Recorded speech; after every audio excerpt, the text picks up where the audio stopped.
I am the light of the world, says the Lord. Whoever follows me will have the light of life. O God, let all the nations praise you. Blessed Tuesday. We praise and thank you, dear God, for today is the memorial of Saint Catherine of Siena, a virgin and doctor of the Church. Allow me to read the Gospel according to Saint John. Glory to you, O Lord. Jesus cried out and said, "Whoever believes in me believes not only in me, but also in the one who sent me. And whoever sees me sees the one who sent me. I came into the world as light, so that everyone who believes in me might not remain in darkness.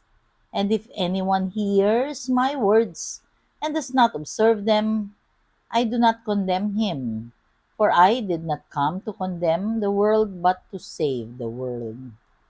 Whoever rejects me and does not accept my words has something to judge him. The word that I spoke, it will condemn him on the last day, because I did not speak on my own, but the Father who sent me commanded me what to say and speak. And I know that his commandment is eternal life.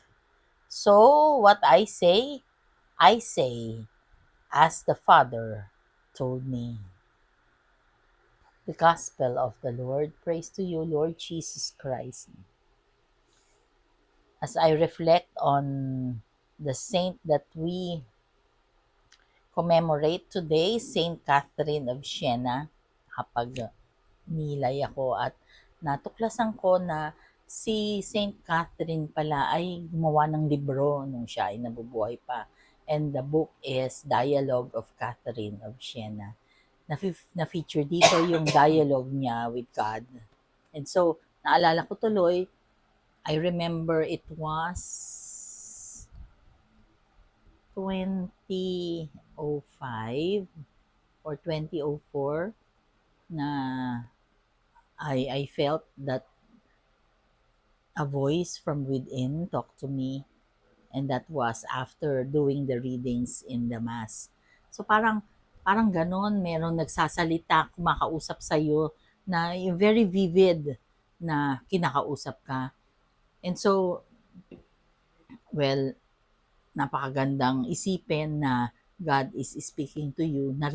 Kasi He is really speaking. Palagi ko itong sinasabi. Kapag ka nagdadasal ka, allow silence in your prayer, because if you talk to Him, He will answer. Pero kung maingay ka at you're bubbling and mumbling and the words are coming continuously from your mouth, hindi mo maririnig yung sagot niya. And yun ang characteristic ni Saint Catherine of Siena. God speaks to her. And so, tapos, maraming mga sinabi si Saint Catherine of Siena na biglang naisip kong i-research, and one of that is love transforms one into what one loves. So if you love God, you'll be transformed na maging kamukha niya, yung ginagawa mo na din. Pero if you love greed or money or puro material things, nako, magiging ano ka na, yung alam mo na, bago sila nakarating doon sa kinurakot nila ang napakadaming bagay, mga maliliit na mga bagay lang nung una. And so, if you want more and you want more, good thing kung ang finifeed mo, yung, di ba, may dalawang nagsasabi sa iyo, may angel na nagsasabi sa iyo ng tama ang gawin mo, tapos ito naman yung negative na nagsasabi sa iyo, ito na lang ang gawin mo. Kapag ka ang finifeed mo itong angel na mabuti, eventually, ang gagawin mo yung mga sinasabi niya sa iyo. Pero kapag ka ang finifeed mo sa sarili mo, negativity, greed, anger, ito ang finifeed mo siya, ibig sabihin, nako, sa susunod, hindi na maganda ang itsura mo kasi puro negative eh. So, ano ang sinasabi, ang reminder sa atin ng ebanghelyo natin ngayon is dapat talaga isipin mo kung saan ka, pinipili mo talaga ang Diyos sa lahat ng oras ng buhay mo. In the same manner as kapag kami asawa ka, every minute, every time, siya talaga yung pipiliin mo kasi ang ingay ng mundo. Sobrang attraction sa atin ng mundo, ang kamunduan. Sobrang attraction sa atin. And the human in us, attracted talaga sa worldly things. Pero bear in mind, kasi alam na natin yan bear in mind na hindi tayo dapat ma-attract sa worldly, sa makamundong mga bagay. Dapat maka-attract sa atin ay ang godly things. Eventually kasi, ano lang kasi tayo dito ah, temporary lang tayo dito sa mundo. Eventually, mawawala na tayo and yung ating soul saan natin gusto pumunta. Kung doon sa final destination natin. So, dapat ang i-feed natin yung ating angel, yung godly things. So, tandaan natin that we need to choose every time between the good or evil. Let us pray. Lord God, we are sorry for our sins, either of commission or omission.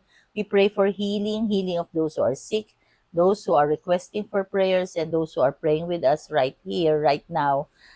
Panginoon, we also pray for those whom we promise to pray for. Please be with us always and in all ways and allow your presence in our lives to manifest. All this we pray in your mighty name through the intercession of our blessed Mama Mary. Saint Catherine of Siena, please pray for us. Amen. God bless.